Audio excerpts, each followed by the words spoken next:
Bölüm 56 Parıltılı Göğüs Zırhı. Sifeng'den önceki mevcut garnizon zırhı öncekilerden büyük ölçüde farklıydı. Tasarımı büyük ölçüde değişmişti ve rengi bile soluk altın rengine dönmüştü. Bu kesinlikle garnizon zırhı değildi. Kahretsin, Sifeng başarısız olduğunu anladı. Daha önce, ekipmanı şekillendirirken kendi heyecanına fazlasıyla kapılmıştı. Çekici istediği yöne kırarak garnizon zırhına bambaşka bir görünüm kazandırdı. Hatta bu konuda kendini iyi hissetti. Yine de bu yeni plaka zırhın görünümü son derece havalı görünüyordu. Girildiğinde kesinlikle görkemli görünecektir. Bunu takiben Sifeng, ekipmanın bilgilerini tanımlamayı seçti. Sistemin bu sefer bir sonuca varması tam 10 saniye sürdü. İsimsiz, bronz seviye plaka zırhı. 3. seviye. Ekipman gereksinimi, güç 12. Savunma artı 23. Güç artı 3, dayanıklılık artı 3. HP artı 120. Dayanıklılık 35-35. Ek yetenek. İyileştirme gücü, alınan iyileştirme etkileri %10 arttırılır. Kalkan savaşçıları ve koruyucu şövalyelerle sınırlıdır. Sistem, isimsiz ekipman başarıyla oluşturuldu. Dövme becerisi 3 puan arttı 1100 EXP elde edildi. Sistem, tebrikler. Tanrı'nın alanında tamamen yeni bir bronz ekipman parçası üreten ilk oyuncusunuz 3000 EXP elde edildi. Dövme başarı oranını %5 artıran bir runik çekiç, gizemli demir rütbesi, ödüllendirilir. Sistem, lütfen oluşturduğunuz ekipmana bir isim veriniz. Ayrıca bu ekipmana kişisel bir iz bırakabilirsiniz. Sifeng bu bildirimleri görünce biraz şok oldu. Garnizon zırhını istemeden yeniden şekillendirmişti ve bunda da başarılıydı. Hatta tamamen yeni bir bronz ekipman parçası bile yarattı. Şansı gerçekten iyiydi.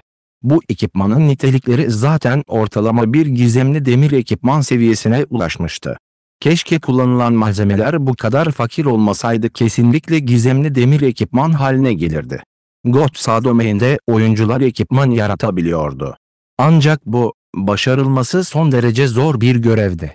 Oyuncunun sadece dövmeye son derece aşina olması gerekmiyordu, aynı zamanda mevcut çeşitli malzemeler hakkında da kapsamlı bir anlayışa sahip olması gerekiyordu. Yüzlerce denemeden geçtikten sonra ancak o zaman tamamen yeni ve kaliteli ekipman yaratılabilirdi. Genellikle, yeni ekipman yaratmak isteyen oyuncular bunu ancak gelişmiş demirci seviyesine yükseldikten sonra yapmaya başlarlardı.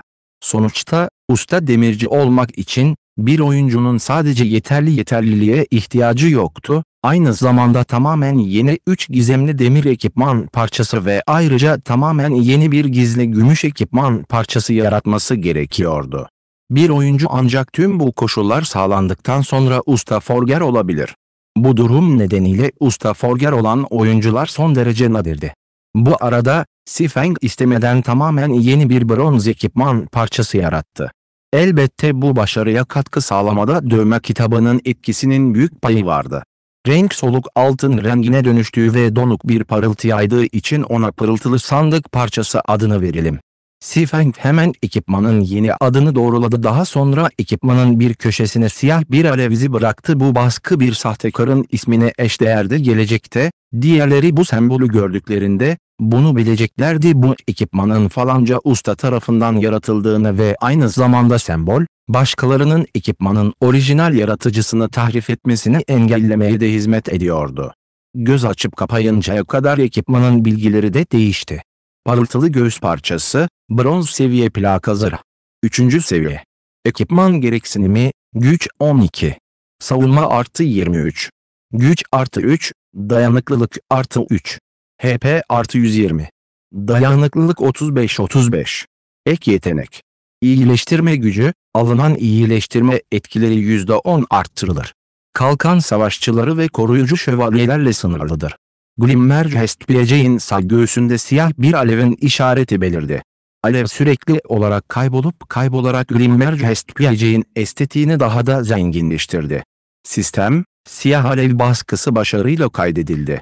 Bu künye oyun hesabınıza bağlanmıştır ve onu başka kimse kullanamaz. Sistem, adlandırma başarılı. Pırıltılı göğüs parçası için dövme tasarımı otomatik olarak oluşturuldu. Oyuncu artık Glimmergest PC için dövme tasarımını gönüllü olarak çizebilir ve başkalarının dövme tasarımını öğrenmesine olanak tanıyabilir. Aniden Sifeng'in yaşam tarzı panelinde ek bir pencere belirdi. Buna dövme tasarım oluşturma adı verildi ve oyuncuların kendi dövme tasarımlarını yaratmalarına olanak tanıdı. Sifeng bu yeni pencereyi görünce sonsuz bir coşku hissetti.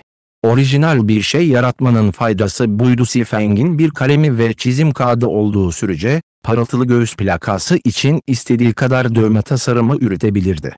Bu yalnızca orijinal yaratımlar için geçerli olan bir tedavi yöntemiydi. Dövme tasarımları ekipmanın kendisinden çok daha değerliydi.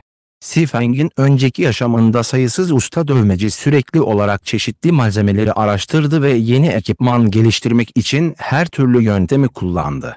Büyük usta sahteci olmaya çalışmaktan başka asıl hedefleri, orijinal dövme tasarımını elde etmekti. Bu eşya, bazı usta sahtekarların son derece zengin olmasının nedeniydi. Bir dövme tasarımını üretme süreci çok basitti ve istedikleri zaman kolaylıkla onlarca, hatta yüzlercesini yapabiliyorlardı. Aksi takdirde, her gün ekipman döverek kendilerini yorsalar bile ne kadar para kazanabilirlerdi ki?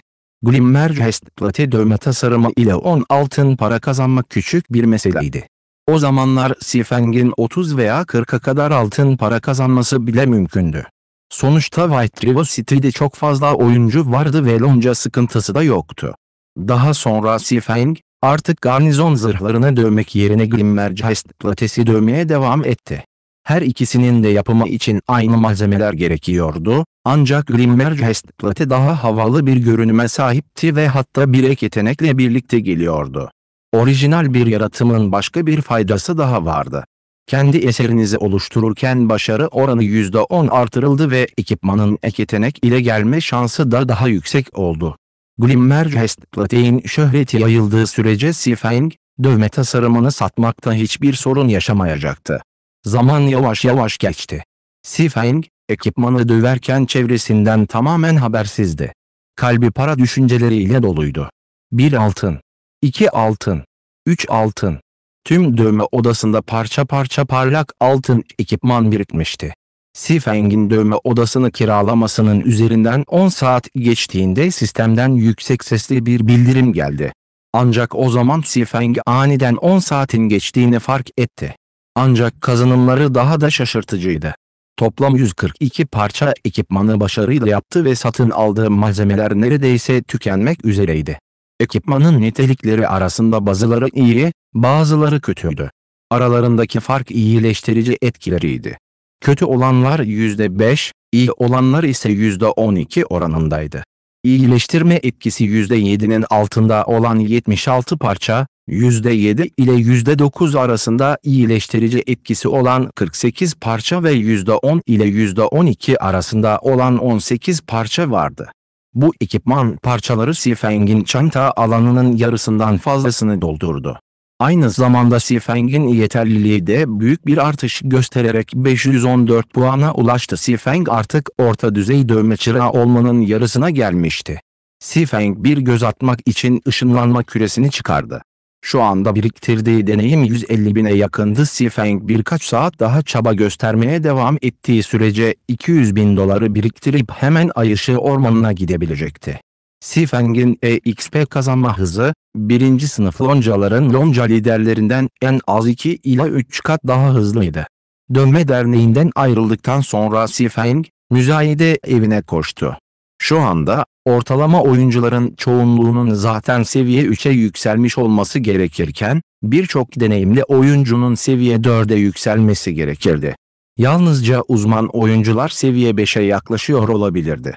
Sonuçta seviyeden yükselmek için çok fazla deneyim gerekiyordu. 4'ten 5 seviyeye ihtiyaç duyulan miktar 3. Seviyeden 4 seviyeye yükselmek için gereken miktarın en az 3 ila 4 katıydı. Şu anda Sifeng'in seviye 3 bronz ekipmanı satması için mükemmel zamandı. Çeşitli loncalarda 10 saatten fazla bir süre geçtikten sonra oldukça miktarda zenginlik biriktirmiş olmalıydı. Bu yüzden Sifeng'in büyük bir yakalama yapması için iyi bir şanstı. Bir süre daha geçseydi, ekipman fiyatları büyük olasılıkla büyük ölçüde düşecekti. Müzayede evine vardıktan sonra Sifeng, mevcut lojistik oyuncuların sayısının önemli ölçüde azaldığını fark etti. Artık garnizon zırhına karşı eskisi kadar hevesli değillermiş gibi görünüyordu. "Kardeşim, neden müzayede evinde birdenbire bu kadar az insan oldu?" Sifeng bir lojistik oyuncunun arkasına doğru yürüdü ve sordu. Uzun boylu ve gözlüklü lojistik oyuncusu biraz şaşırmıştı ve şöyle açıkladı: "Bu kadar zamandır şehrin dışındaki canavarları mı öldürüyordun? Bu kadar büyük bir meseleden haberin bile yok mu?" "Evet, canavarları öldürüp malzeme satarak biraz para kazandıktan sonra yeni döndüm. Garnizon zırhı çok popüler değil miydi? Ben de bir parça satın almak istedim." Sifeng başını salladı. "Bunu bilmemene şaşmamalı.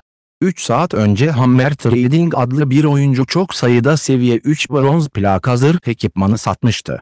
Nitelikleri garnizon zırhına göre biraz daha zayıf olmasına rağmen fiyatı son derece düşüktü ve yalnızca 4 gümüş paraya mal oluyordu. Üstelik o oyuncu kendisiyle iletişime geçip toplu sipariş vermeniz halinde indirim yapılacağını bile duyurmuştu. Doğal olarak çeşitli loncaların hepsi onunla temasa geçti ve emir verdi. Bu ekipman artık son derece popüler. Peki kim burada kalıp garnizon zırhına dikkat eder ki?" Bölüm 57 Çekiç ticareti. "Çekiç ticareti mi?" Sifeng bir kez daha onaylamak istedi. "Doğru. Hatta forumlarda garnizon zırhını yapan kara kalpli sahtekarı eleştiren bir konu bile yayınladı. Şu anda konu zaten 7 milyondan fazla tıklama aldı. Bu sayıda o adam hızla White River City'de ünlü bir kişi haline geldi. Pek çok büyük loncanın ona zeytin dalı gönderip onu yüksek bir bedelle işe almaya çalıştıklarını duydum." Lojistik oyuncusunun konuşurken yüzünde kıskançlık vardı. Çekiç ticaretine dönüşebilmeyi dilemekten kendini alamadı. Böylece güzelliklerle ve zenginliklerle dolu bir hayat yaşayabilecektir. Sifeng, boş bir koltuğa doğru yürürken oyuncuya sadece gülümsedi. Oturdu ve oyunun resmi forumuna seslendi. Neredeyse işini elinden alan bu çekiç ticaretine iyice bakmak istiyordu. Sifeng'in önceki hayatında çekiç ticareti bu kadar çabuk kendini göstermemişti. Shadow'unu keşfetmeden önce onlarca okul arkadaşıyla Godsa Domain oynuyordu. Bu okul arkadaşlarının desteği ve orta düzey demirci çırağı olmasını sağlayan bazı tesadüfi toplantıların yanı sıra, Shadow'un üst kademeleriyle tanışmayı başardı. O zamanlar çok az orta düzey dövme çırağı vardı. O dönemde dövülen bronz ekipman da oldukça popülerdi. Böyle bir durumu gören gölgede kardan pay almak istedi. Bu yüzden Hammer Trading'i işe almak için büyük bir bedel ödediler. Shadow Workshop'un sürekli desteğiyle birlikte Hammer Trading şok edici bir figür haline geldi, nispeten ünlü bir forger oldu ve Shadow'a çok para kazandırdı. Daha sonra Hammer Trading, Shadow'un büyük desteğine ek olarak dövme yeteneği birini de elde ederek onun usta sahtekar olmasını sağladı. O zamanlar gölgenin lonca lideri olan Sifeng'e en ufak bir saygısı yoktu. Sonunda, Hammer Trading'in yanı sıra birkaç usta forger ve usta iksir yapımcısının güçlü desteğiyle Lanhua Financial Groups, World Dominator'un Shadow'u satın almasını memnuniyetle kabul etti. Aksi takdirde, Lanhua Financial Groups bu kararı tereddüt etmeden kabul etmez ve aynı zamanda Sifeng'i de görevden almazdı. Sifeng, Yıldız Ay Krallığı için forumları açtı, kalbi kaderin onunla nasıl oynadığına üzülüyordu. Bu hayatta, garnizon zırhı kek gibi satılmaya başladığında, çekiç ticareti zenginliğe giden yolu kesmiş gibi görünüyordu. Sifeng yardım edemedi ama kendisinin ve Hammer Trading'in hayatta rakip olduklarını itiraf etti. Sifeng, dönme yeteneğini Hammer Trading'den çaldı, oysa Hammer Trading, zenginliğe giden yolu kesmek için geri döndü. Starmoon Kingdom forumlarına göz atan Sifeng, hızlı bir şekilde forumun üst kısmında kırmızıyla işaretlenmiş bir konu keşfetti. "Adalete ayakta tutmak bizden başlar. Bu kara kalpli sahtekarın istediğini yapmasına kesinlikle izin veremeyiz. Ben iyi kalpli bir sahtekarım." Bu büyük, parlak kırmızı kelimeler Sifeng'in kaşlarının çatılmasına neden oldu. Burada nasıl bir sorun yaratmaya çalışıyor? Tıklanma sayısı 10 milyonu aştı. Meraktan Sifeng konuyu açmıştı. Sifeng, 10.000'in üzerinde kelimeden oluşan, anlamlı bir şekilde yazılmış kınamaya baktı. Makalede haklı olarak bir bronz ekipman parçası yapmanın maliyetinin bir gümüş parayı bile aşmadığından bahsedilmişti. Ancak kara kalpli Sifeng, ekipmanını 30 gümüş paraya kadar sattı. Diğer oyuncuları dolandırıyordu. Bu nedenle Hammer Trading, Sifeng'e karşı çıkmak istedi. Hatta 3 seviye bronz ekipmanı sınırsız satmaya bile razıydı.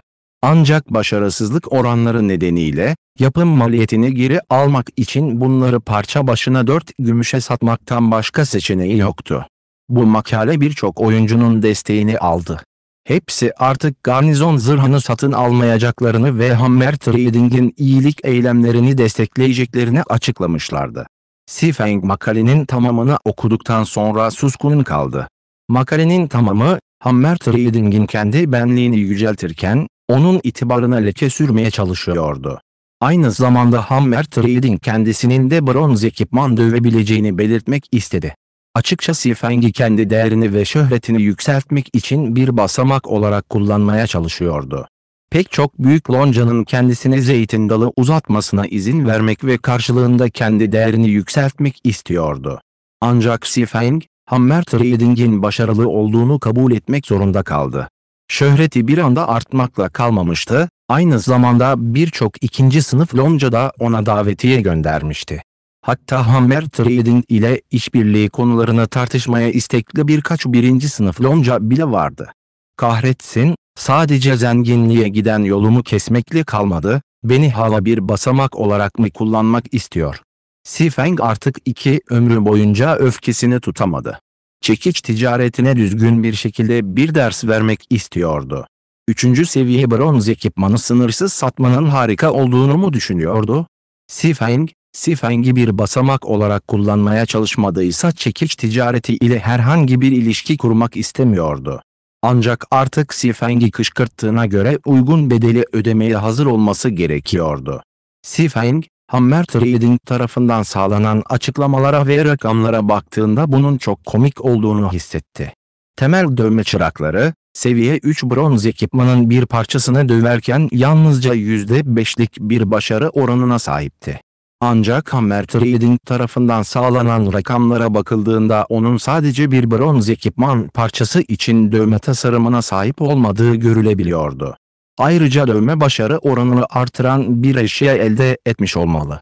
Orta düzey dövme odasını kullanmanın yanı sıra başarı oranı da %20 civarında olmalıdır. Bu yüzden saçma sapan konuşmaya cesaret etti ve sözlerini kanıtlamak için birkaç ekipmanı açık artırmaya çıkardı. Ancak Sifeng'in tahminlerine göre Hammer Trading, itibarını artırmak için sattığı her bronz ekipman parçası için bir gümüş para kaybı alıyordu. Sifeng, Hammer Trading'in ne kadar fon aldığını bilmese de, Sifeng ile rekabet etmek için hala 10 yıl erkendi. 4 gümüş paraya satılıyor, öyle mi? Sifeng, ekipmanını da 4 gümüş paraya satacaktı.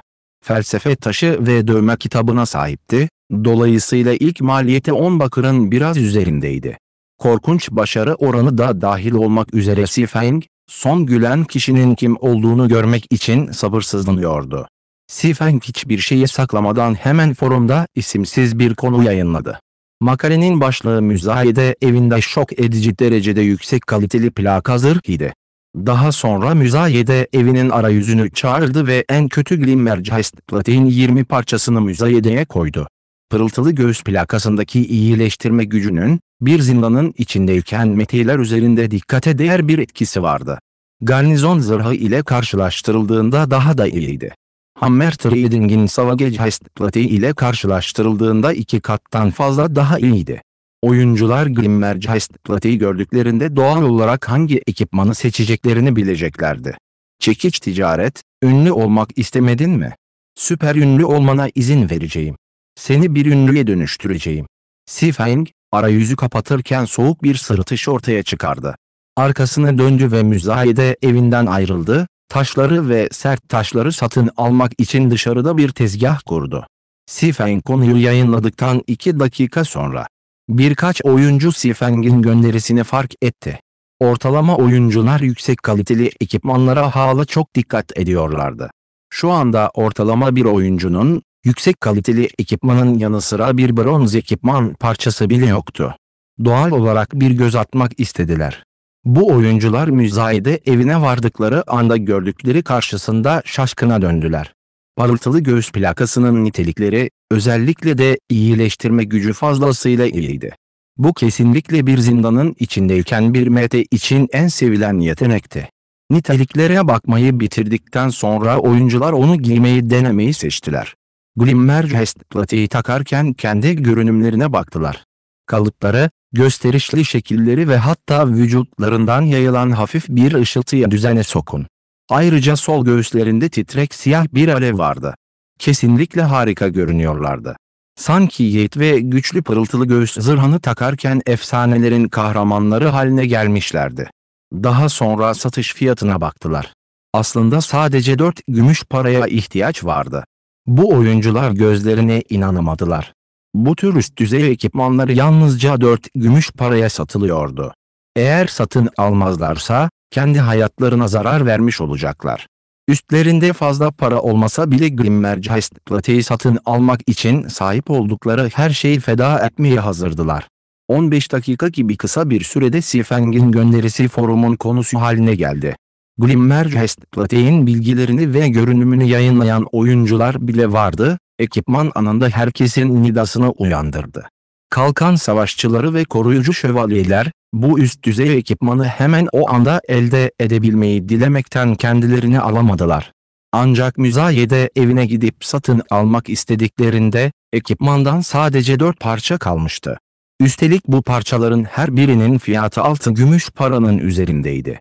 Elit partiden bir MT isteksizce her yerden borç almayı seçmişti. Sonunda 7 gümüş para karşılığında bir parçayı başarıyla kazandı. Glimmer Chestplate eline ulaştığında artık borçlu olduğu parayı umursamıyordu. Bu nitelikleri ve gösterişli görünümü ile gelecekte para kazanmakta herhangi bir sıkıntı yaşamayacaktı. Bu noktaya kadar düşününce, kalkan savaşçısının yüzündeki gülümseme geniş bir alana yayıldı. Türk Lirası notları. 1. Dövme yeteneği, bölüm 19'da bahsedilen dövme dahisine atıfta bulunmaktadır. Bölüm 58 ekipman yarışması. Sifeng, Glimmer Chestplate'i müzayedeye çıkardıktan sadece 20 dakika sonra 20 parçanın tamamı satıldı. Glimmer Chestplate'in popülaritesi Garrison Armor'dan çok daha iyiydi. Resmi forumda satın aldıklarını sergileyen pek çok oyuncu bile vardı. Daha önce bu oyuncuların bir partiye katılmak için çeşitli yöntemler kullanarak yalvarmaları gerekiyordu. Ancak şimdi, görkemli görünümlü ekipmanlarıyla, basit bir haykırış, onlara kendi seçtikleri elit partilerden onlarca davet kazandırabilir. Glimmer Chestplate'in popülaritesinin artmasının ardından, satın alamayan oyuncuların hepsi acıdan kendi göğüslerini dövüyordu. Şu anda artık satılmadığından, ekipmanı satın almak için borç para almadıkları için kendilerinden nefret ediyorlardı. Bu arada Altınkum kasabasındaki dövme derneği insanlarla doluydu. Geniş salonun tamamı oyuncular tarafından işgal edildi. Orada bulunan oyuncular çeşitli loncaların sözcüleriydi. Onlar tek bir amaç için buradaydılar ve o da Hammer Trading'i loncalarına davet etmekti. Mevcut loncalar arasında çok ünlü olan pek çok kişi vardı. 3. sınıf loncaların sözcüleri eksik değildi. Sıradan bir zamanda olsaydı bu sözcüler gururlu ve kibirli davranırlardı. Lifestyle oyuncularıyla uğraşırken küçümseyici bir tavır takınırlardı. Öyle olsa bile, bu yaşam tarzı oyuncuları onlara yine de büyük saygıyla davranırlardı. Hatta büyük bir loncanın parçası haline gelerek hızla sözleşmeyi imzalayıp loncaya bağlılıklarını beyan ederek duygu gözyaşları bile döküyorlardı. Ancak oyunun mevcut trendi değişti. Loncaların üst düzey yöneticileri, sözcülerin kesinlikle çekiç ticareti davet etmeleri gerektiğini güçlü bir şekilde vurguladılar. Aksi halde çantalarını toplamaya başlayabilirler. Bu nedenle lonca sözcüleri itaatkar torunlar gibiydiler, salonda ayakta durup çekiç ticaretinin çağrısını bekliyorlardı. İkinci kattaki ara dövme odasının içinde. "Kardeş Hammer, çok harikasın. Sana çok hayranım. Daha önce, bu 3. sınıf loncalar ne olursa olsun sizi işe almazdı. Artık tıpkı sizi bekleyen torunlar gibiler. Onları kovalasanız bile gitmezler." 20'li yaşlarının ortasındaki seksi bir kadın din adamı, Hammer Trading'in sağlam koluna sarıldı, kıkırdadı ve hayranlıkla konuştu. Şişkin göğsü onun koluna sürtüyordu. Çekiç ticareti çok vahşi bir görünüme sahipti. Kalın bir sakalı ve boncuk gözleri vardı ve ten rengi sarımsı bal mumuna benziyordu. Görünüşüne bakılırsa 30 yaşın üzerinde görünüyordu. Ancak hiç kimse Hammer Trading'in gerçekte sadece bir üniversite öğrencisi olduğunu söyleyemedi. Yaşı 20'nin biraz üzerindeydi. Ha, bu sadece küçük bir mesele. Ancak bana yolu açan, adını bile gizleyen aptala gerçekten teşekkür etmeliyim. Bütün büyük loncaların önemimi bilmesini sağladı, diye Hammer Trading yürekten güldü. O isimsiz sahtekarın şöhretinden faydalanacak bir plan düşünebildiği için kendi zekasını ve bilgeliğini sessizce övdü. Bu ona şu andaki iyi şansını sağladı ve her oyuncunun idolü haline geldi. Birinci sınıf bir loncaya girip üst kademelere yükselene kadar bekleyin. Gerçekten harika olacak. Şu anda, yeteneğimin sadece küçük bir kısmını gösteriyorum. Bırakın o 3. sınıf loncalar dışarıda beklemeye devam etsin. Bunları kendi değerimi ve şöhretimi yükseltmek için kullanabilirim. Patron, aldığımız tüm siparişler konusunda ne yapacağız diye sordu bir suikastçı. Hammer Trading, suikastçıya gözlerini devirerek küçümseyerek şöyle dedi, onlar kimin umurunda? Ekipman başına 2 gümüş para kaybı alıyorum. Bir hayır kurumu işlettiğimi mi sanıyorlar? Hedefime zaten ulaşıldı. Sadece 1. sınıf loncaların gelmesini bekliyorum. Diğer oyuncularla uğraşmayın, onlara çok meşgul olduğumuzu ve zamanımızın olmadığını söyle. Sifeng'i bir basamak olarak kullanmak için Hammer Trading, sınıf arkadaşlarına ait tüm gümüş paraları kullandı. Ayrıca çok sayıda malzeme ve gümüş para satın almak için çok sayıda kredi harcadı. Ancak tüm bu malzemelerden yalnızca 10'dan fazla vahşi göğüs plakası dövdü. Yani her bir parçayı en fazla 4 gümüş paraya satmak onun için büyük bir kayba neden oldu. Ancak yaptığı tüm fedakarlıklara değdi. 1. sınıf bir lonca tarafından işe alındığı sürece istediği kadar malzeme, büyük bir maaş ve hatta onun ilgisini isteyen bir dizi kadın oyuncu elde edebiliyordu. Hammer Trading, tüm bu faydaları düşünmek bile canlandığını hissetti. Aniden bir vahşi, paniklemiş bir ifadeyle dövme odasına girdi. Ne oldu Hadron? Madem bu kadar acelen var, 1. sınıf bir loncanın üst kademesi geldi mi? Çekiç ticareti alaycı bir şekilde sordu. Büyük bela. Müzayede evinde birdenbire birçok üst düzey ekipman ortaya çıktı. Oyunun resmi forumundaki tüm oyuncular şu anda bunu tartışıyor ve gönderiye yapılan tıklamaların sayısı çılgınca artıyor. Gönderi şu anda 5 milyondan fazla tıklama aldı ve birçok lonca bunu fark etmeye başladı. Üstelik ekipman aynı isimsiz sahtekar tarafından satılıyor. Ekipmanın fiyatı minimum 4 gümüş para olarak belirlenmiştir. Herkes sorumlu sahtekarın kimliğini merak etmeye başlıyor ve artık sana hiç dikkat etmiyorlar patron. Ayrıca, forumda beyanda bulunan birkaç 1. sınıf lonca zaten var. O sahteciye yüksek bir maaşla işe alıp loncalarının başdemirci yapmasını istiyorlar. Alt kattaki büyük loncaların birkaç temsilcisi de müzayede evine doğru yola çıkmaya başladı. Hadron'un sözlerini duyunca Hammer Trading'in ifadesi dondu. Pek çok zorluğun ardından ancak 1. sınıf loncaların dikkatini çekmeyi başardı. Ancak şimdi o isimsiz sahtekar onun rüzgarını çaldı. Eğer onu geri çalmazsa 1. sınıf loncalar büyük ihtimalle onu unutacaktı. Rüzgarımı ve konumumu çalacak kadar cesareti var. Kibar olmadığım için beni suçlama. Bu tür üst düzey ekipmanların yapımının maliyeti yüksek, başarı oranı ise düşüktür. Sen 4 gümüş paraya satarsan ben de 3 gümüş paraya satarım. Acaba ne kadar kaybetmeyi göze alabilirsin? Hammer Trading aniden ayağa kalktı. Sifeng'e, Şef Forger pozisyonunun ve gelecekteki mutluluğunun gitmesine kesinlikle izin vermeyeceğini bildirmek istedi. Daha düşük niteliklere sahip olan vahşi göğüs zırhını yaptığı için zaten 2 gümüş para kaybediyordu. Daha sonra Sifeng, her bir üst seviye ekipmanı 4 gümüş paraya sattığı için en az 4 ila 5 gümüş para kaybedecekti. Belki daha da fazlası. Hammer Trading, Sifeng'den daha uzun süre dayanabileceğine inanıyordu. Ama patron, elimizde fazla gümüş para kalmadı. En fazla 10 tane daha vahşi göğüs zırhı üretmeye gücümüz yeter, dedi Hadron endişeyle. Korkacak ne var? Hala biraz param var. En kötüsüne gelirse, Malzeme ve gümüş para satın almak için biraz daha kredi harcayacağım.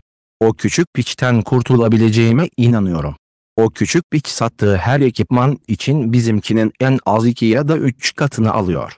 Neden korkalım? Hammer Trading kendinden emin bir şekilde sordu. Sifeng'in de böylesine zarar verici işler yaparak birinci sınıf loncaların dikkatini çekmeye çalıştığına dair kendine güvence verdi.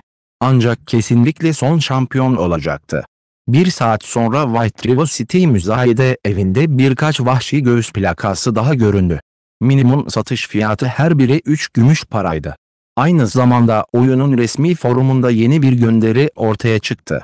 Kitlelerin yararına ben, Hammer Trading, Savage Hastplat'i tanesi 3 Silvercoin'den satmaya karar verdim. Bu kara kalpli sahtekarın karşısında sonuna kadar direneceğim.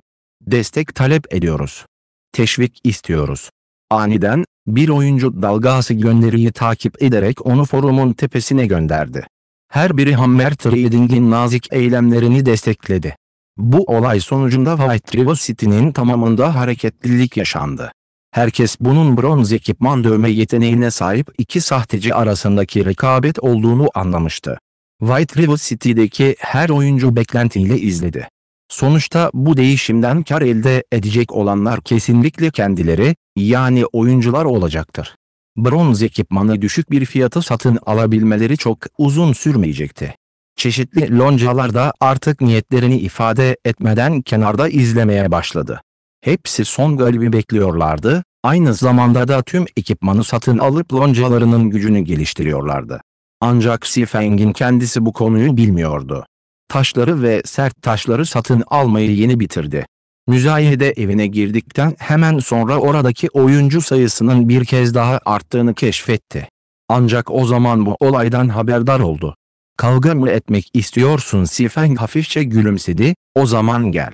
Müzayede evinin kontrol arayüzünü çağırarak tüm Glimmer göğüs plakalarını müzayedeye çıkardı.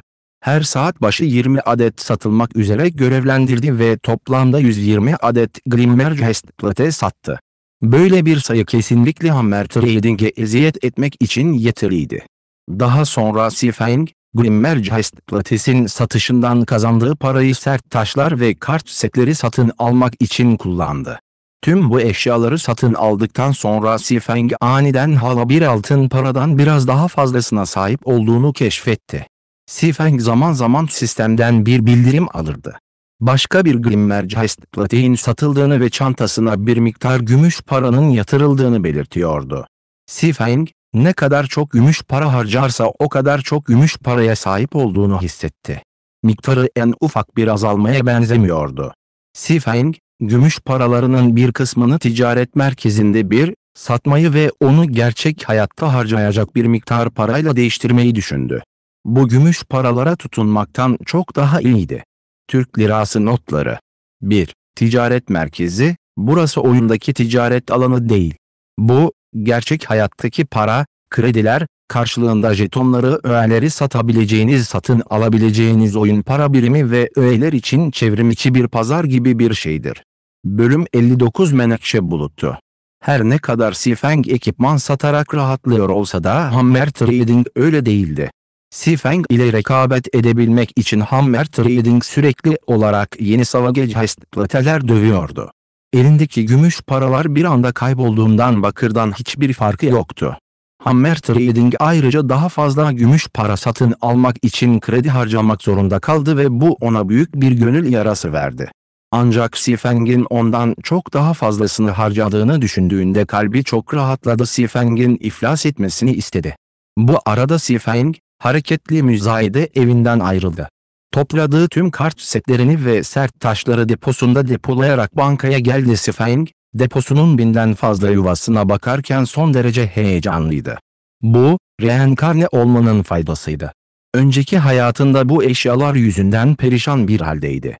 Ancak artık onun en büyük gelir kaynaklarından biri haline geldiler. Başkalarının gözünde bu eşyalar hala değersizdi. Ancak gelecekte paha biçilemez olacaklar. Değerleri 10 kattan fazla, hatta onlarca kat artabilir.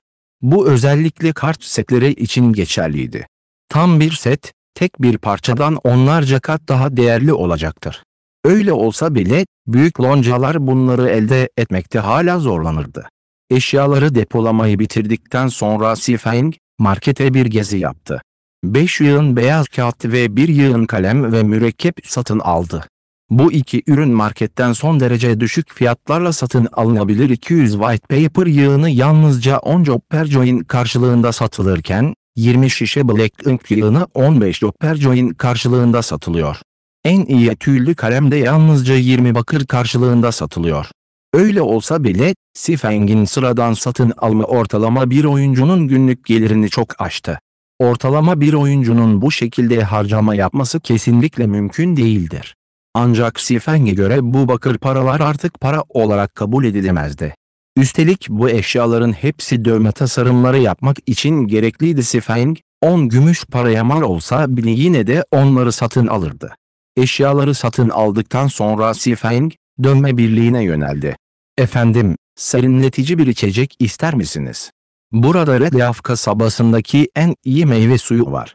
Tadı son derece güzel." Ve fincan başına yalnızca bir bakır para, kırılgan görünüşlü genç bir bayan endişeyle erkek bir muhafız şövalyeye sordu. Kız küçük bir sepete tutunuyordu, adama bakarken oyuncak bebek benzeri gözleri ciddi beklentiler taşıyordu. "Çırpın. Beni rahatsız etme. Bu sadece sanal bir ürün, üstelik bir içecek ama aslında bunun için bir joppercoin mi alıyorsunuz? Bedava versen bile istemem." Koruyucu şövalye öfkeyle küfrederek 16 veya 17 yaşındaki kızı itti. Daha sonra şunu ekledi, "Şansım kötü. Sadece bekle ve gör. Eğer beni geciktirdiğin için Glimmergeist Platte'yi alamazsam seninle ilgileneceğim." Aşağı itilen ama ağlamayan kız, bunun yerine tereddüt etmeden ayağa kalktı. Elbiselerindeki tozları silkti ve yüzünde bir gülümsemeyle başka bir oyuncuya doğru ilerledi. Sifeng hafifçe şok oldu. Kızın bu kadar sert olacağını hiç düşünmemişti. Ortalama bir kadın oyuncu genellikle bu kadar zahmetli görevleri yerine getirmez, diğer oyuncuların hakaretlerine uğramaktan bahsetmiyorum bile. Sifeng bu kıza baktığında kendi geçmişini hatırlattı. Sifeng kıza gözlemleyen gözleri kullandı. Menekşe Bulut, 1. Seviye rahip. Bu ismi gördüğünde Sifeng'in kalbi hafifçe sıkıştı. Bu kız aslında Tanrı'nın alanındaki en iyi 10 rahipten biri olan Violet Cloud'du. Eğer onu kendi tarafına alabilirse ekibinin hatırı sayılır bir geleceği olacaktı. Ha ha ha. Bu sanal bir oyun ama siz aslında soğuk içecek satarak mı para kazanmaya çalışıyorsunuz? Kendinizi sütlü çay kardeş bir mi sanıyorsunuz? Sadece aptallar onları satın alır. Madem yakışıklısın, neden bu geceye bana gelmiyorsun? Hatta sana bir gümüş para bile verebilirim. 30'lu yaşlarındaki şehvet düşkünü bir adam, Violet Cloud'a doğru yürüdü ve onu taciz ederken salyaları akıyordu. "Efendim, ben sadece soğuk içecek satıyorum. Lütfen biraz kendinize saygınız olsun." Menekşe Bulut kararlı bir şekilde bir adım geri çekildi. "Sana övgüler yağdırdım ama hala inatçısın. Sen sadece düşük seviyede bir yaşam tarzı oyuncusun. Eğer bugün benimle aynı fikirde değilsen gelecekte burada iş yapmayı unutabilirsin." Çapkın adam öfkeyle tehdit etti. Menekşe Bulut'un yolunu kapattı, onun kar beyaz boynuna baktı ve dudaklarını yaladı. "Nasıl böyle davranabilirsin? Sen kesinlikle utanmazsın." Violet Cloud'un gözleri öfkeyle doldu. Ancak mücadelede ona karşı galip gelemedi. Eğer burada vakit kaybetmeye devam ederse son umudu da yok olacaktı. "Hehe, ben utanmazım. Bu konuda ne yapacaksın? Isır beni." Adam, Violet Cloud'un panik içindeki ifadesine baktığında kendini daha da iyi hissetti. Violet Cloud'un ağlamaktan kendini alıkoymaya çalışmasını ve gözlerinden akan yaşları görünce daha da sevimli hale geldi. "Amca lütfen yol ver. 1000 bardak meyve suyu istiyorum." Sifeng, çapkın adam üzerinde gözlemleyen gözleri kullandı. Adı Drifting Blood olarak gösteriliyordu ve şu anda seviye 3'tü. Oyunun bu aşamasında seviyesinin nispeten iyi olduğu düşünülüyordu. Drifting Blood, Sifeng'e doğru döndü ve ona bir bakış atarak şöyle dedi, "Velet, bu kız benim. Başına bir şey gelmesini istemiyorsan kaç. 1000 bardak ister misin? O zaman 10.000 bardak istiyorum. Sadece 10 gümüş parayı alabilecek bir iş adamı olduğunuzu mu düşünüyorsunuz? Benimle aptal gibi yarışmaya devam edersen seni 0. Seviyeye geri gönderirim. Eğer kasabada dövüşmek yasak olmasaydı, çoktan Sifeng'den kurtulmuş olurdu. Ha ha ha. Günün bu erken saatinde eğlenceli bir gösteri. Göreyim seni. Geri durmayın. Eğer dövüşebileceksen tartışmayın. Ne büyük iş adama, böyle 10 gümüş para harcıyor. Ne yazık ki, savaş birliğinin şişman ayısını kızdırdı. İzlenecek eğlenceli bir gösteri olacak. Köpeğin osuru kralı, eminim kızı etkilemek için övünüyordur. Eğer gerçekten 10 gümüş para çıkarabilirse, bok yerken kendimi canlı yayınlayacağım. Pek çok işgüzar, meydana gelen sahneyi izlemek için durdu. Hepsi Sifeng'in eylemleri hakkında tartışmaya başladı. Sifeng, Drifting Blood'a hiç dikkat etmedi. Hafif bir kuvvet uygulayarak Drifting Blood'ın omzunu yakaladı. Drifting Blood tepki veremeden çoktan yere diz çökmüştü. Ne kadar güç kullanırsa kullansın, yüzü pancar kırmızısına dönüşene kadar yine de ayağa kalkamıyordu. Çevredekiler bir anda şaşkına döndü. Sifeng çok cesurdu ve doğrudan Red Leaf Town'un arazisinde harekete geçiyordu. Muhafızlar tarafından yakalanıp hapse atılmaktan korkmuyor muydu? Ayrıca Sifeng nasıl bu kadar muazzam bir güce sahip oldu? Aslında 3 seviye bir muhafız şövalyesini tek eliyle bastırmıştı. Velet, sen kesinlikle öldün. Sadece muhafızlar gelene kadar bekle. Drifting Blood, küçümseyerek gülümseyerek Sifeng'e baktı. Ancak bir süre bekledikten sonra muhafızlar hala gelmemişti. Sifeng, onu yere sıkıca bastırarak hareket etmesini bile engellediği için Drifting Blood'a hiç dikkat etmedi. Sifeng, diğer eliyle 10 gümüş parayı tutan Violet Lord'a baktı ve 1000 meyve suyu, teşekkür ederim dedi. Daha önce kendi aralarında tartışan sokaktaki oyuncular bir anda sustu, gözleri neredeyse yuvalarından fırlayacaktı. Bu 10 bakır para değil, 10 gümüş paraydı. Şu anda, üzerlerinde tek bir gümüş para bulunduracak kadar bile kendilerini son derece zengin hissediyorlardı. Öte yandan, Sifeng az önce 10 gümüş parayı çıkarmıştı. Sifeng ne kadar zengindi. O gerçekten bir kardeş Tyrion muydu? Violet Cloud gözlerini ovuşturdu. Sifeng'in elinde gümüşi bir parıltı veren 10 paraya baktı, ifadesi eşsiz bir şokla doluydu. Başlangıçta Sifeng'in bunu söyleyerek ona yardım etmeye çalıştığını düşünüyordu. Kimsenin istemediği 1000 bardak soğuk içecek almak için gerçekten 10 gümüş para harcayacağını asla hayal etmezdi. Drifting Blood'da benzer şekilde şok olmuştu. Ancak bu şok hızla açgözlülüğe dönüştü. 10 gümüş parayı alıp bunları bir Grimmergeist Plate satın almak için kullanmayı düşündü. Geriye kalanlar bile olurdu. Velet, ben Martial Union'un bir üyesiyim. Seviye 0'a kadar öldürülmek istemiyorsanız hemen bana 20 gümüş verin. Eğer bunu yaparsan, bu seferlik seni bırakmayı düşünebilirim. Aksi takdirde, sonuçların sorumluluğunu üstlenmek zorunda kalacaksınız. Drifting Blood'ın bakışları 10 gümüş paraya sabitlenmişti ve tüyler ürpertici bir ses tonuyla tehdit ediyordu. Sürüklenen kana dikkat etmeyen Sifeng, menekşe bulutuna baktı. Kızın tepki vermediğini görünce o kadar meyve suyun yok mu diye sordu. Tere. Yanımda sadece 156 bardak meyve suyu var. Bana bir gümüş para verirsen, ben de tüm meyve suyunu sana satayım mı? Bu iyi mi? Violet Cloud, Sifeng'i kızdıracağından endişeliydi. Aniden satın almamaya karar verirse ne yapardı? Aynı zamanda kendisine yardım ettiği için Sifeng'e de teşekkür etmek istedi ve satış fiyatını düşürdü. Peki. Acaba 900 bardak meyve suyu hazırlamanız ne kadar sürer? Hepsini istiyorum. Sifeng biraz düşündükten sonra başını salladı ve sordu. Çevredeki oyuncuların hepsi şaşkına dönmüştü. Ne yapmayı planlıyordu? Bu velet 10 gümüş paranın değerini biliyor muydu? Bu velet gerçekten bu genç bayandan hoşlanıyor muydu? Meyve suyunu hazırlama konusunda çok yavaşım. Efendim isterse 30 saat içinde işim bitebilir. Violet Cloud, Sifeng'in sözlerine son derece sevindi. Ancak son derece yavaş hızını düşündüğünde Sifeng'in artık onları satın almak istemeyeceğinden endişelendi. Bunun üzerine 5 parmağını uzattı ve aceleyle şöyle dedi, buna ne dersiniz? Senden sadece 900 bardak için 5 gümüş para alacağım. Bölüm 60 nepece? Violet Cloud'un paniklemiş ifadesine bakan Sifeng, yardım edemedi ama gülmeye başladı. Gerek yok. Bu kadar parayı hala ödeyebilirim. Eğer onları gerçekten bana sadece 5 gümüş karşılığında satsaydın o zaman fazla kazanamazdın. Sifeng eline salladı. Sifeng, Violet Cloud'u aslarından birine dönüştürmek için acelesi yoktu. Ancak onu kesinlikle bırakmayacaktı. Eğer Sifeng çok sabırsız davranırsa ondan şüphelenmesine neden olabilirdi. Bu yüzden önce ilişkilerini derinleştirmek daha iyiydi. Hiç kimse Tanrı'nın alanındaki en iyi 10 rahipten biri olan Violet Cloud'un böyle bir görünüme sahip olacağını hayal edemezdi.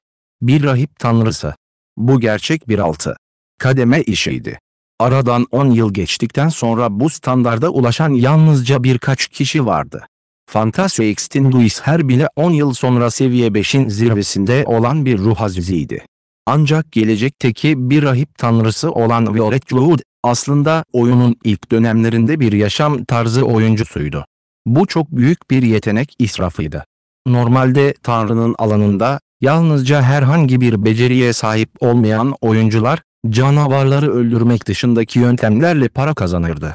Bununla birlikte, popüler yardımcı işler genellikle çok fazla fon gibi çok yüksek gereksinimlere ve son derece düşük başarı oranlarına sahipti. Bir oyuncunun lonca desteği olmadan bu şekilde hayatta kalması son derece zordu. Bu arada şef gibi yardımcı işler çok daha kolaydı. Bunu desteklemenin maliyeti de son derece düşüktü ve oyuncular tek başına bu destekle desteklenebilirdi. Yetenekleri yüksek olsaydı ve lezzetli yemekler yaratabilselerdi, Tanrı'nın alanında yine de oldukça fazla para kazanabilirlerdi. Ancak lezzetli mutfaklar genellikle gelişmiş yemek tarifleri ve malzemeleri gerektirir. Bu eşyaları elde etmek zordu, bu yüzden çok para kazanmaya çalışmak kolay olmayacaktı. Gelecekteki rahip tanrının bu kadar beceriksiz bir genç bayan olacağını hayal etmek gerçekten zordu. Menekşe Bulut'un, Tanrı'nın alanındaki ilk 3 yılında Ouroboros'un üyelerinden biri olduğunu hatırladı. Kar tanrıçası Ouroboros'tan ayrıldığında, Menekşe Bulut da benzer şekilde Lonca'dan ayrıldı. O andan itibaren sadece solo bir oyuncuydu. 4 kademe büyük rahip olduğunda, sayısız birinci sınıf Lonca onu şaşırtıcı derecede yüksek fiyatlara eşe almaya çalıştı. Ouroboros da onu tekrar davet etmek için defalarca denedi. Ne yazık ki Violet Cloud bunların hiçbirine dikkat etmedi. Onun eylemleri birinci sınıf Loncaları büyük ölçüde kızdırdı. Onu ele geçiremedikleri için yok edeceklerdi. Bu nedenle Violet Cloud'a suikast düzenlemek için birçok uzman gönderdiler. Ne yazık ki, Violet Cloud yok edilmekle kalmadı, daha da güçlendi. Bu Loncaların gönderdiği oyuncuları katletti ve onlara ezici bir yenilgi yaşattı. Kısa bir süre sonra işini seviye 5'e yükselterek parlak rahip aziz oldu. Bu, birinci sınıf Loncaların daha da çaresiz kalmasına neden oldu. Sonunda Violet Cloud, 6 seviye rahip tanrısı oldu. O sırada intikamını almak için tüm o birinci sınıf Loncaları aradı. Bu Loncalar bu meseleyi sona erdirmek için yalnızca kanın bedelini ödeyebilirdi. O andan itibaren Violet Cloud tüm dünyadaki en iyi 10 ruhban tanrısından biri oldu. Bu olay, Ouroboros'un üst kademelerinin, yıllar önce ondan kalmasını istemedikleri için büyük pişmanlık duymalarına neden oldu. Bu olay sonucunda herkes Ouroboros'un üst kademelerinin beceriksizliğiyle dalga geçti. Potansiyeli olanlardan yararlanmak yerine, yalnızca sevdikleri yağmacıları kullanıyorlardı. Sonunda süper Lonca olma şansını kaçırmışlardı. Ancak Sifeng şu anda Violet Cloud'un şahsında bir Lonca amblemi bulamadı. Menekşe Bulut'un mevcut görünümüne ek olarak Sifeng, Menekşe Bulut'un daha sonra Kar tanrıçası tarafından keşfedilmiş olması gerektiğini tahmin edebilirdi, bu da Menekşe Bulut'un Kar tanrıçasına borçlu hissetmesine neden oldu. Bu nedenle, Kar tanrıçası Tanrı'nın alanında oynamayı bıraktığında Menekşe Bulut Ouroboros'tan ayrıldı. Bu arada, Menekşe Bulut henüz Kar tanrıçası ile tanışmamıştı. Sifeng'in onu işe alması mükemmel bir şanstı. Violet Cloud artık vasıfsız olsa bile rahip tanrı olma potansiyeline sahipti. Düzgün bir şekilde beslendiği sürece gelecekte kesinlikle bir ruhban tanrısı olabilecekti. Violet Cloud aptal değildi. Sifeng'in bunu söylediğini duyduğunda, panik içinde Sifeng'e baktı, bir adım geri çekilirken her iki eli de zayıf gelişmiş göğsünü kapladı. "Efendim, meyve suyu satışı dışında başka bir şey satmayacağım. Eğer şimdi pişmansan paranı geri alabilirsin." Violet Cloud, Yine aldığı gümüş paraları teslim etti. Ancak gözleri hala bir isteksizlik belirtisi taşıyordu.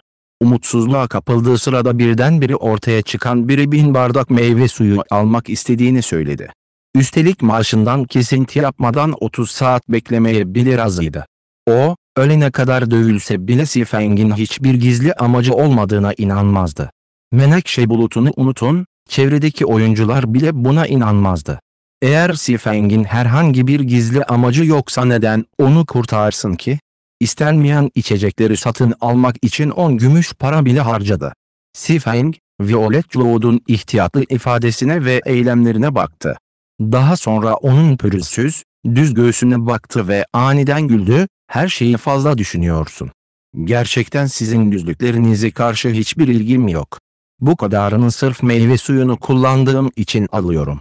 Eğer onları bana satmak istemiyorsan öyle olsun. Bunları satın alacak başka birini bulacağım. Bunu söyleyerek Sifeng, arkasına dönüp ayrılırken Drifting Blood'ı serbest bıraktı. Ancak Drifting Blood, Sifeng'in gitmesine izin vermeye istekli değildi. Sifeng, onu tek eliyle diz çökmeye zorlayarak herkesin önünde küçük düşürdü. Üstelik savaş birliği ne zaman kimseden korktu? Muhafızlar dikkat etmiyor gibi göründüğü için Sifeng'den kurtulmak son derece kolay olurdu.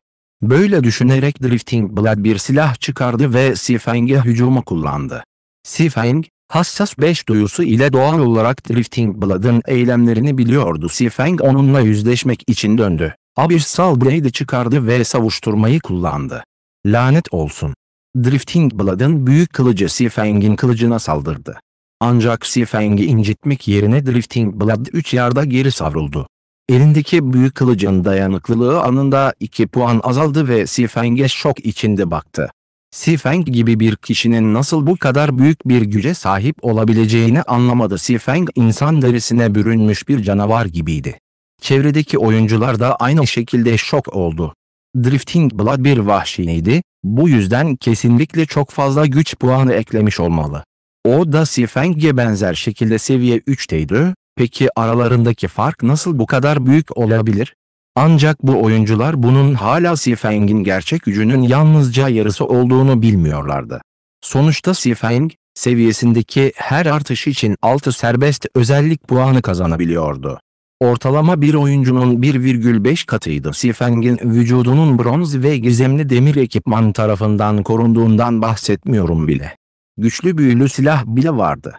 Bu yönlerin sadece yarısına rağmen Sifeng'in gücü ortalama bir oyuncuyu çok aştı. Sifeng'in gücü yarı yarıya azaltılmamış olsaydı, sadece gizli güç temel becerisini ve büyü silahının sağladığı gücü etkinleştirerek, Sifeng bu temel büyük kılıcı sorunsuzca yok edebilirdi. Velet, ölüme davetiye çıkarıyorsun. Bak seninle nasıl ilgileneceğim. Drifting Blood doğal olarak Sifeng'in onun dengi olduğuna inanmazdı. Hemen ayağa kalktı ve Sifeng'e bakarken büyük kılıcını kaldırdı. Salak. Sifeng, Drifting Blood'a olan ilgisini tamamen kaybetmiş olan Abyssal kılıcı kanına koydu. Sifeng'in silahını saklamasını izleyen Drifting Blood, Sifeng'in korktuğunu ve merhamet için yalvarmak istediğini düşündü. Ancak Sifeng'i affetmeyecekti. Drifting Blood, elindeki gücü daha da artırdı. Drifting Blood, Sifeng'e saldırmak üzereyken, hemen baygınlık durumuna gönderildi. Drifting Blood dönüp kendisine saldıran piçi lanetlemeye fırsat bulamadan, aniden önünde 6 gümüşlü beyaz zırhlı muhafızın durduğunu fark etti. Daha fazla bir şey söylemeden muhafızlar Drifting Blood'ı prangalara bağladı. Bir kasaba yasasını ihlal ettiniz, bizimle bir geziye çıkın. Herhangi bir direnişte bulunursanız, hiç düşünmeden öldürüleceksiniz. 2 muhafız, Drifting Blood'ı her iki taraftan yakaladı, dönüp onu sürükleyerek uzaklaştırdı. Kahretsin, yanlış kişiyi yakaladın. Ben sadece sıradan bir vatandaşım. Bana ilk saldıran o piç. Siz onu tutuklamalısınız. Drifting Blood sürekli olarak Sifeng'e işaret etti ve öfkeyle adaletsizliği haykırdı. Ancak muhafızlar onun bölmesine aldırış etmediler ve onu hemen götürdüler. Herkes de şoktaydı. Muhafızlar neden şimdi ortaya çıktı? Üstelik yanlış kişiyi bile tutuklamışlar. Bu tam olarak nasıl bir durumdu? Sifeng aslında soyluların bir parçası olan bir NPC olabilir mi? Sadece soylular böyle bir yetkiye sahip olabilir. Yan taraftaki Violet Cloud'un yüzünde boş bir ifade vardı, durumu anlamlandıramıyordu. Gardiyanlar neden Sifeng'i tutuklamadı? Bunun yerine Drifting Blood'ı tutukladılar. Sifeng gerçekten bir asil NPC miydi? Violet Cloud'un gözleri, Sifeng'in gidişini izlerken isteksizlikle doluydu. Pembe dudaklarını ısırdı, narin elleri gömleğinin eteğini sıkıca kavradı. Tabii ki, Sifeng'in ne kadar yakışıklı olduğu yüzünden böyle tepki vermiyordu, bunun yerine gerçekten paraya ihtiyacı vardı. Bu 10 gümüş sayım onun için çok önemliydi.